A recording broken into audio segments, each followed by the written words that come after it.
Hey guys, welcome back to the channel.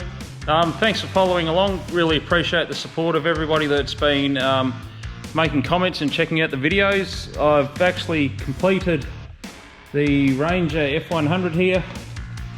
Happy with how it's turned out. It's a really nice ute, this one. Wouldn't mind keeping it, but anyway, that's not a possibility, so it's going to be on its way. But next up, we have, you'd remember from before, made a start on this one already, a 1987 F150 with brick nose front, Australian right-hand drive, Australian assembled vehicle, and they're all right-hand drive over here as such. Interior obviously needs work. I've stripped all this out already, so that's right to go.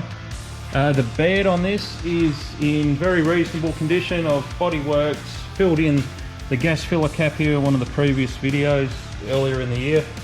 Bodywork the lower section, so the whole vehicle, it's ready to be blocked back and then put in high build, and then it's ready for some colour. So on this one here, I'd really like to get some suggestions from you guys. Put in the comments what colour you'd like to see me paint it.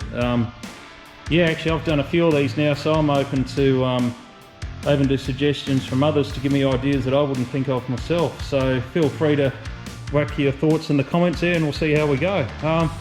Yeah, so really looking forward to getting into this one. It's got a nice 5 litre Windsor fuel injected motor in it, which goes pretty well.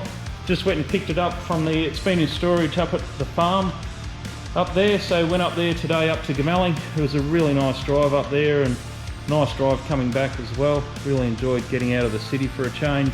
So I've got some video footage of that coming up with the trip back. Really enjoyed it. So thanks again guys for the support.